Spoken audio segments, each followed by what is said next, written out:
Hello and well done for tuning in to this night. You've already saved 25% of your marks for French, but listening and reading together is worth 50%. So you need to put a lot of effort into revising the keywords and the strategy for these tests. One of the most important bits of advice that I can give you for the listening is to stay calm. You're not going to be the only person that's thinking, I don't get any of this. In fact, you're not supposed to understand absolutely every word. It's more of a test to see who can pick out the keywords and make educated guesses based on those. You shouldn't leave any questions blank. We need all the marks we can get so that we can add up to a fantastic overall score. There is some multiple choice. However, the open-ended questions, if you're really unsure, guess something that seems logical based on what you've heard in the rest of the recording and what you know about the topic. At the start of the exam, you are given 5 minutes reading time. This is crucial. If you use this properly, you can begin the exam feeling as though you already sort of know the content of what you're about to hear. If we take a look at the 2019 boundaries, which were the harsher ones, we can see that getting 31 marks out of 50 is kind of a safe amount for a grade 7. So you want to aim for at least 31 marks, and anything above that would be fantastic. The 5 minutes reading time is a gift from the examiner. You can go through the paper and familiarise yourself with the topics. You really need to go to question 1 first because it needs preparation. This is the question which also appears on the foundation paper, where you were given a box with the potential answers in. Only certain answers will fit each sentence. Therefore, if you prep the answer, you should be able to limit yourself to 2 or maybe 3 words, which will make it a lot easier when you hear the recording. For example, in this one, I can immediately see that I've been given intéressant and ennuyeux. So these are opposites. When I start to read through the questions, this will help me to work out where the words might fit. I should also look at grammar. If I've got AUX, I'm expecting a plural word to follow it. So if I start by putting my words into categories, like interesting and boring, they're opposites. Beaucoup and peu, a lot or a little, opposites. Ordinateur, équipement sportif, so computers or sports equipment, they're things that a school might have or might need. Près ou loin, near or far. Club, voyage, they're both things that you can attend and they're both plural. And then we've got dessin, art, which is kind of just left by itself. Sometimes you can't really group them equally and you'll end up with some leftover words. But at least by putting them into categories, it can help you to find the right answer. If you look at grammar, for example, anything with les must be leading up to a plural word ending in s or x. So for example, in this one, the lessons are interesting. It's got an s on the end, which matches les and the s on the word lessons. It could also be boring because having an x on the end can also be plural. If you see something like this, so you've got D apostrophe, you know that the next word is going to start with a vowel or a silent H. So that can also give you a clue. And this sentence says there are not enough, it could be computers, it could be sports equipment. If you see AUX, as we mentioned before, you're looking for something that's plural.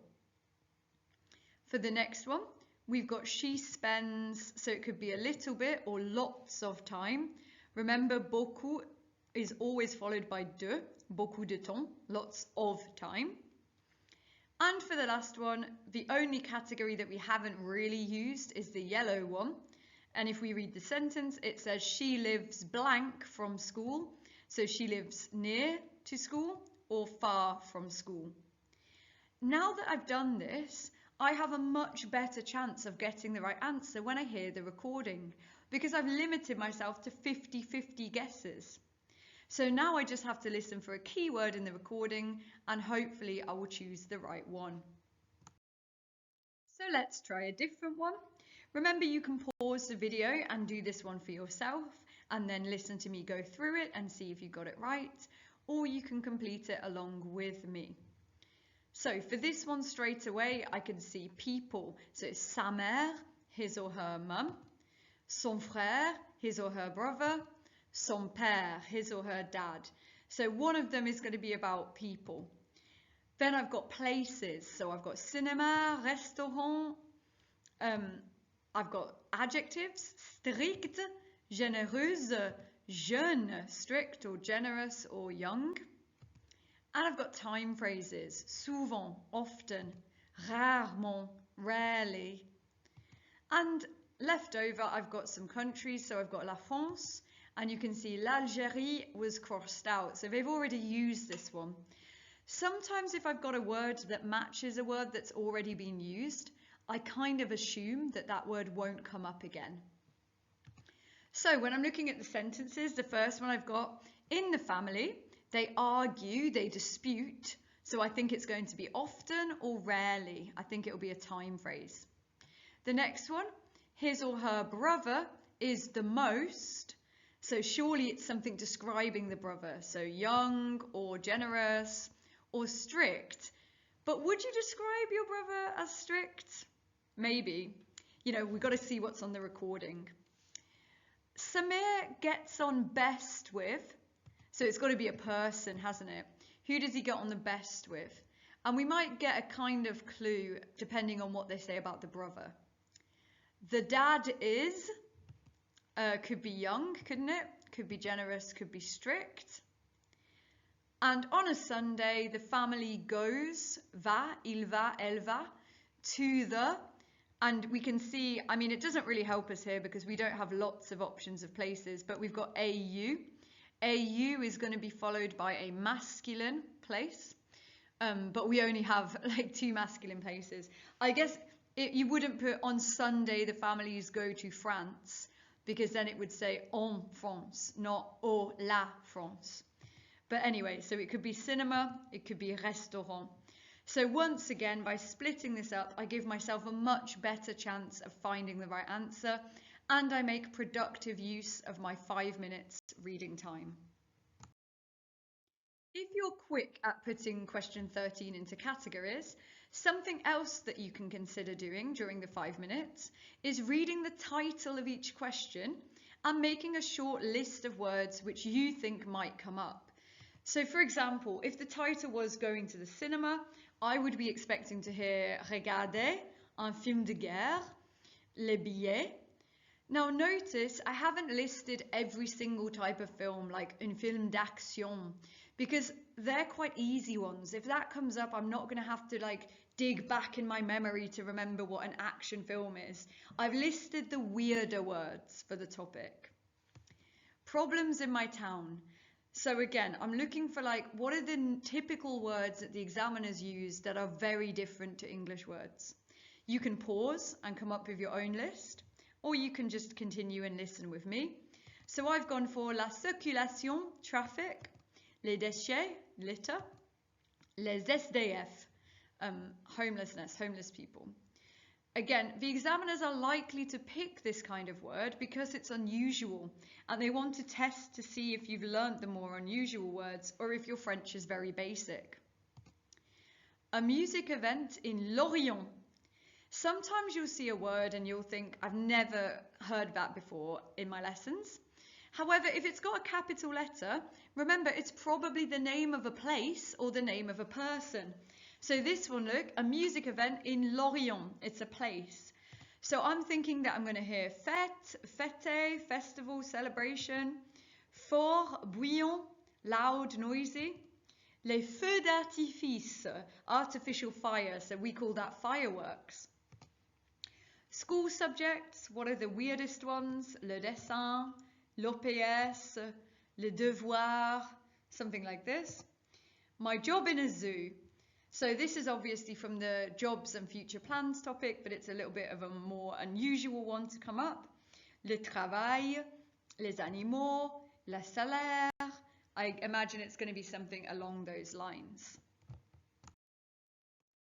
While you're making this list of words by looking at the title, you can also read through the potential answers, and that will give you an even greater insight into what you're about to hear. So in this one, you're going to have to pick between horror, comedy, animated, and action. So you could start to write down the words that you're expecting. Again, I often don't bother writing down the ones where they're too obvious, like action or comédie, because I think, well, I'll know that one if I hear it. Make sure you revise numbers before the test, because the examiners really enjoy testing your knowledge of basic Year 7 things that you might have forgotten. Especially on foundation, they like to put time phrases. So here you might hear 19:15, 19:15, or you might hear it described like 30:30, you might hear 30, 19:30. When you see the non-multiple choice questions, you could always try to predict a sensible answer. So for example, name one task that the zookeeper has to do. Without even listening to the tape, we could predict that it could be something like cleaning the animals, feeding the animals, buying new animals. How do we know that he cares for the animals he works with? It could be that he puts in extra hours, he cleans them, he feeds them, he knows all the names of the animals. Now, it's quite unlikely that the same answer would come up twice. So if I already heard the recording say, oh, one of the tasks is feeding the animals, I imagine that it's going to be something different for the second question. But this is just before I've even heard the tape, what I'm predicting that I might hear, just so that I give my brain less work when I'm actually hearing the recording. One disadvantage of his job, well, working in a zoo, it might not smell the best. Maybe it's really tiring. Maybe his salary's low. So even if something a bit strange comes up that's different to the kind of questions we've done in class, think of what it might say if the recording was in English. What would be a typical answer for this type of scenario? Always check how many answers you need to give. So for example, on this one, it clearly says that you need to put a cross in each one of the 3 correct boxes, and you can see that the total number of marks for the question is 3. There are 3 different people, so each person will have 1 answer. That will give you 3 total crosses. Don't make the mistake of putting 3 crosses for each person, because that will give you a total of 9 marks, and this question is only worth 3 marks. So always read all of the information very carefully and don't just make assumptions. When it comes to listening to the recording, remember that sometimes they will deliberately mention all of the answers in order in one paragraph. So don't just write the first answer you hear. If straight away you hear cinema, that might not be the answer. They might be saying, oh, my dad likes the cinema, but I prefer going to the park. So make sure you listen fully to the section. As we've practiced in class, pay special attention to when you hear someone say pas, because that means they don't go or they don't like that place. So if you have a look at the script for this one, you can see that they mention canoeing, they mention sailing, they mention water skiing. However, if you have a look at little words, small but deadly words, phrases such as mais, time phrases, you should be able to pick out the right answer. Just don't jump to the first one you hear. So in this one, we're looking for where does he like to go? So not just where does he go, which is the one he likes to do. So you can see that he's saying there is a lake where you can do some sailing. So he doesn't say he likes to, he says where you can do some sailing or canoeing, even water skiing. So he's just telling you what you can do at the lake. But then clearly on the next line, you see it's the fishing that interests me. So the correct answer for that one has to be fishing, because even though they mention all of the other ones, we can see that the one that interests him is pêche, fishing. That's his favourite one.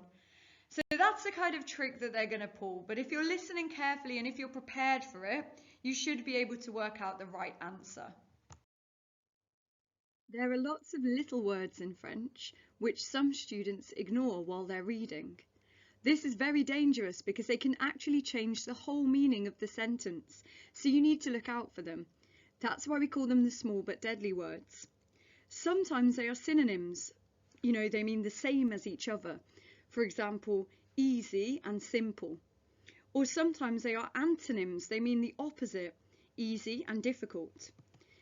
You need to make sure that you've revised the small but deadly words. You can do this by pausing this screen and looking up any words that you don't know, or you can have a look on Vocab Slam because there's a whole set called Small but Deadly Words which has all of the words which might possibly come up in the exams. And while we're on the subject of Vocab Slam, if you go onto it and you look at the exam zone and exam vocab, you can go through all of the keywords from the past papers, or you can pick a set that's called Examiner's Favourites, which has keywords which we've seen coming up again and again on all of the past exams. I would recommend that you spend some time doing this tonight after watching this video and tomorrow morning right before your exam.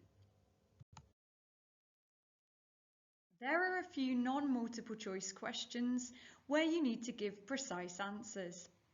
In the higher paper, there are about 6 questions over reading section A and B, which are open-ended and not multiple choice. And on the listening, you've only got 3 of these questions. However, one of them is worth 10 marks. So it's very important that you know how to answer this style of question. Take a look at this mark scheme, for example. There are some answers which were accepted and some rejected. If you wrote to connect with people, you would have scored your mark. However, just by adding re to the front of connect, your answer is rejected. Therefore, it's important to be precise when you're giving your answers. Listen to this recording about the world of work. Have a go at answering the questions on the screen, being as precise as you can. For example, if a number is mentioned, give that number. If a time phrase is mentioned, give that time phrase. Here you go. Question 5, Part A. Mon frère travaille pour un magasin de sport, Decathlon.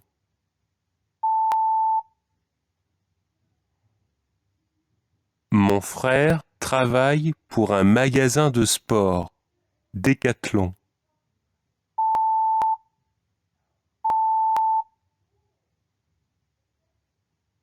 Question 5, Part B. On lui donne des réductions sur tous les produits.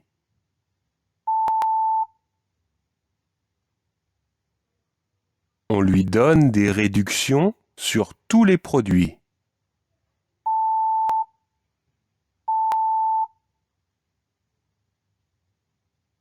Question 5, Part C. Il doit travailler le samedi.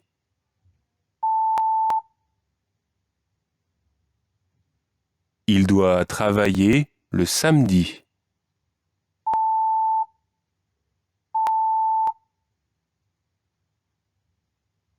Question 5, Part D. Les autres employés sont marrants.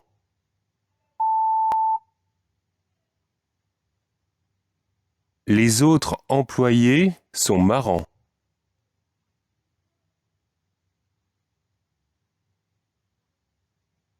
Remember, if you need to, you can go back in this video and listen to the recording again. However, we're going to have a look at the answers and see what the mark scheme wants. Question 5, Part A.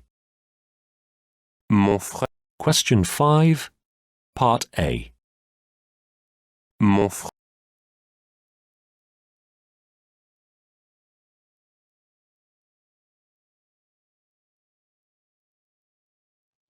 So here are some answers that you might have put for this question.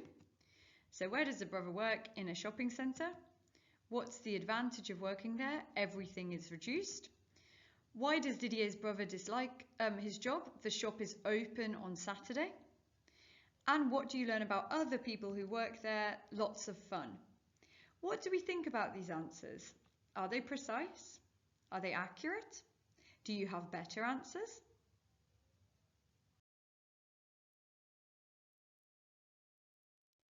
So, let's compare these answers to the script. Are they precise and accurate? So in this one, we've got where does his brother work? In a shopping centre. We can see that the script says un magasin de sport. So you might have heard the words shop and put shopping centre, but they actually mention sport and look, Decathlon, the name of the shop. So this would not be accepted. It needs to be a sports shop. That's precise about the type of shop that he works in. What is the advantage of working there? Everything is reduced. Is that true? It does mention reductions, but it says on lui donne des réductions. So he receives reductions because he works there. The thing that he dislikes about his job, il doit travailler le samedi. So it doesn't really answer the question to say the shop is open on Saturday. It's he must work on Saturday. That's the thing that personally affects the brother.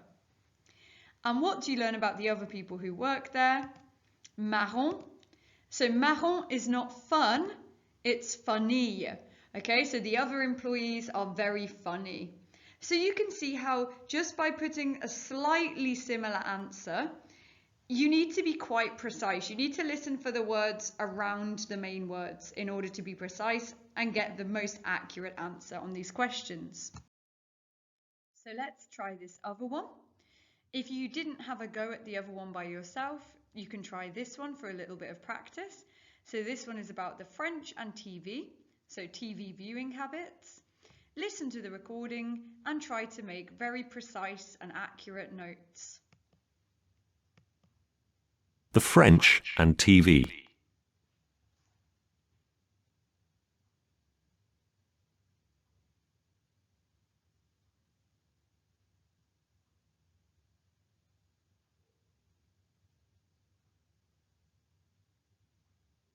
Question 8.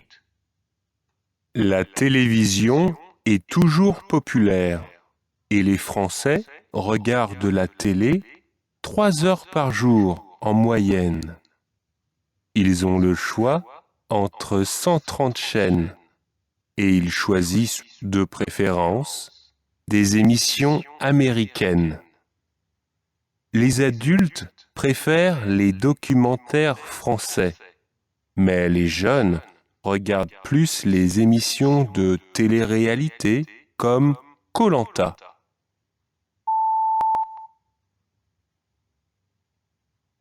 La télévision est toujours populaire et les Français regardent la télé 3 heures par jour en moyenne. Ils ont le choix entre 130 chaînes et ils choisissent de préférence des émissions américaines. Les adultes préfèrent les documentaires français, mais les jeunes regardent plus les émissions de télé-réalité comme koh.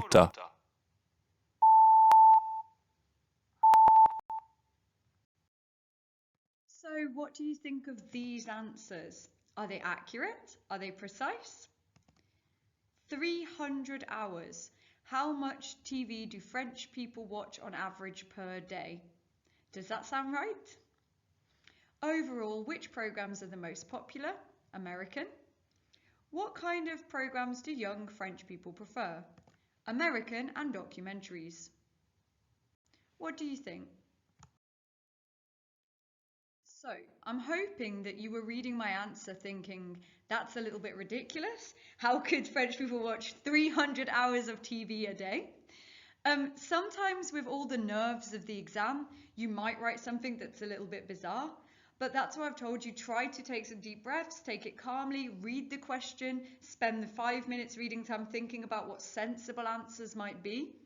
Okay, so if you hear the number 3 and that's all you hear, think about it, what would a sensible guess be? Now, you can see here the script. 3 heures, so 3, but can we just put 3? Is that accurate? Is that precise? No, you need to actually explain it. You need to put 3 hours because otherwise it won't actually tell you the right answer, will it? It could be 3 minutes of TV. So you've got to try to explain exactly what you're hearing and be as precise as you can. For the next one, which programs are the most popular? We've got préférence, émission. Remember, it's nothing to do with emissions, it's to do with television. American. So American shows, so this one is correct. And for the last one, you've got what kind of programs do young French people prefer? So if it's a preference, there shouldn't be 2, should there? There should be 1 type, and it's only worth 1 mark. So putting 2 answers here is a bit risky. Is it likely to be American if you already put that for an answer? Probably not. So even though you definitely heard the word américain, you can see later on it says les jeunes, young people, regardent plus, more, plus, télé-réalité. So it should just be reality TV shows. So if it is only worth 1 mark, go with your most confident, or like your best answer. Question 9 is the longer open-ended one, where you need to answer in English. And you need to be very specific. If you have a look at the script here, you can see that this type of question often has percentages, numbers, dates, so make sure you revise numbers before the test. Have a look at this one, pause and see if you can work out what the answers would be based on having the script in front of you. That's everything for the listening exam. Remember, your overall strategy is to listen for the keywords and make educated guesses. You shouldn't leave anything blank. You have quite a few multiple choice questions, but even the open-ended questions you can have a good guess at. At the start of the exam, make sure you use your 5 minutes reading time properly. This is crucial. Go straight away to question 1 and make sure that you put the words into categories. You can also look for synonyms in question 2, and you can generally go through the paper and write down the words you're expecting to hear. Looking at the grade boundaries, we want to aim for about 31 marks at least out of 50. Anything you can get over that is a plus. Well done for watching this video with my final tips before your listening exam tomorrow. What you can do tonight is keep revising your keywords. Remember, the more vocabulary you know, the easier the test is going to be. You can also go over the scripts in the Easter booklets. These are all the scripts of what has come up in previous listening exams. The same types of questions and the same words come up over and over again. So by reading that, that will help you out a lot. You can also have a look at the listening booklets that I've sent out to your emails. But please remember to get a lot of rest, because your brain is going to be on top form tomorrow morning as you complete these exams. See you tomorrow. Bonne chance. Au revoir.